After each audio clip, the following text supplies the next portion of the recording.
This episode starts off with Fluttershy picking flowers in a scene that nearly gave my computer diabetes. She's preparing for an upcoming visit from Princess Celestia when she comes across a small, round, insectoid creature and finds it cute. It then eats all of Fluttershy's apples and wins her affection, so she decides to show it to her friends. Meanwhile, Twilight is back in character and is uber stressed about Princess Celestia's visit. It's supposed to be casual, but according to Twilight, there's nothing casual about a visit from royalty. She tells Spike to clean up the library mess and takes a stroll through town to see how everyone else's preparations are coming. The whole town is really into this visit thing, and everything actually looks pretty impressive. Eventually, Twilight gets to Sugar Cube Corner to check on an upcoming banquet, but sees Pinkie eating all of the food, and Pinkie justifies it in her own Pinkie way. Fluttershy bursts in and shows the two of them the creature, but now there are three. Twilight finds them amazing and decides to take one. Pinkie, however, finds them disgusting, and identifies them as parasprites. She then claims that she has to find a trombone. A what? A trombone, you know. Okay then. Twilight goes to check up on Rarity and Rainbow Dash, and what the buck is Rainbow wearing? The strange part about this scene is that Rainbow is complaining more about boredom than that ridiculous getup. Three parasprites pop out of Twilight's hair, and both Rarity and Rainbow Dash decide to take one. Pinkie comes in, looking for an accordion because she's Pinkie. The other three are too preoccupied with their parasprites to notice her.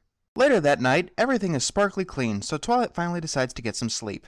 When she wakes up, there are hundreds of parasprites in her house. Spike claims that he fed their parasprite in the middle of the night. I wonder if he got it wet, too. Either way, he has no idea where the other parasprites came from. The parasprites start wrecking Twilight's library because they can. Twilight immediately takes charge and tries to round them up, with Spike's help. We cut to Rainbow Dash, who wakes up to find out that she has the same problem, and the parasprites swarm her. Rarity surprisingly seems to be accepting of her swarm, until she learns how they reproduce, asexually by barfing up their offspring. As you might have imagined, Rarity doesn't take too kindly to it. She packs up her parasprites and runs into Pinkie, who now has a harmonica. Pinkie sort of claims that they need to find a bunch of instruments. Rarity writes it off as a nonsense scavenger hunt and decides to deal with the parasprites herself. Rarity runs into Twilight and Rainbow joins along, and they check on Fluttershy, who has no idea what to do with the parasprites. Twilight imagines that the parasprites will eat Princess Celestia, and decides that they've got to get rid of the swarm before she gets there. Applejack comes in with a bunch of apples, and the parasprites devour them almost instantly. That gives Twilight the idea to have Applejack herd up the parasprites. All five of them actually do a pretty good job rounding up the parasprites and sending them back into the forest, because moving your problems somewhere else definitely makes them go away. Pinkie runs alongside them. She tells the others to drop what they're doing and help her find some maracas, and Twilight writes it off as more Pinkie nonsense. Pinkie runs off to find her instruments, frustrated that her friends aren't listening to her. So they roll the giant ball of bugs into the forest, congratulate themselves, and get back to town. Fluttershy opens the door to her cottage, and a whole new swarm pours out because she couldn't resist keeping at least one. Nice job breaking it, hero. Rainbow Dash decides to give it a go, and she makes a tornado to suck up all the parasprites like a vacuum. And it works, until Pinkie Pie comes in with cymbals. The wind force causes her to lose them, and they get dragged into the tornado. With cymbals slicing around, Rainbow is no longer able to hold the tornado, and it disperses. Then the parasprites head towards Ponyville. Pinkie's friends are understandably upset with her. Pinkie's about to tell them what she's doing, but gets sidetracked in her own Pinkie way. The others leave her to her thoughts and head towards town.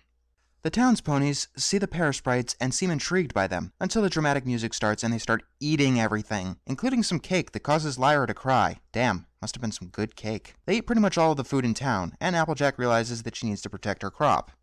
Twilight casts a spell to make them stop eating all of the food. Wait, Twilight can do that? That seems pretty cruel. Stopping an animal from being able to eat? At first it seems to work, but then they start to eat everything that's not food. And now they really are destroying the town. And now everyone starts to panic. Rarity first.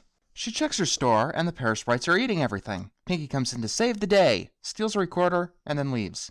Applejack sees the swarm heading for her farm. She prepares to defend her apples, and is surprised when they instead eat her barn. Didn't see that one coming. Parasprites are also eating the words out of the books in Twilight's library. No, I don't know how that works. Twilight snatches one and shows it to Sakura. Wait, Sakura? A minor character who was established only one episode ago. That's impressive. Who wrote this episode? M.A. Larson. Okay, I'll keep that in mind. Anyway, she also identifies them as parasprites. They're pretty much locusts. Otherwise, she claims that there's nothing she can do. Twilight returns to town to see that the princess has almost arrived. But everything has pretty much gone to hell, and Twilight snaps. Her broad idea to fix the problem is to build an exact copy of Ponyville a few feet away. It's so crazy, it just might work. Actually, no. She realizes that she's pretty much boned. Trumpets blare in the background, and Twilight believes that the princess procession has come. It actually turns out to be Pinkie, with the one pony band, and the pair of sprites seem to respond happily. They start following Pinkie, much to everyone else's surprise. The others follow Pinkie and her army of pair of sprites out of town to see Princess Celestia land. And she thinks that the pair of sprites are part of a parade. Either she's an idiot or she's a troll. Considering that she says Philadelphia has an infestation problem, I'm going with the latter. And yes, she's still an asshole. Then we get the lesson that you should listen to your friends' ideas and perspectives. Then they all apologize to Pinkie for not listening to her, especially after she saved Ponyville. Or not. Okay, before I say anything else, I just want to say I love how this episode starts here. Squirrel. But remember, these flowers are for Princess Celestia. Only the prettiest ones will do. And ends here. I don't know, I just think it says something about the show. Speaking of which, I loved the humor in this episode. Each joke was perfectly timed, and none of them seemed to flop. The only real problem most people seem to have with this episode is that Pinkie doesn't exactly make it clear to the others that she knew the answer to the infestation problem. I don't really have that problem, because everyone seemed largely in character, and everyone just wanted to solve the problem their way. Also, Pinkie probably assumed that her friends would catch on, because they're still learning about each other. And so are the writers, by the way. I'm giving this episode a gold. It's a good episode, and one I tend to revisit a lot, even if it is just to see rampant destruction. If you'll excuse me, I'm in the mood for some Katamari Damacy.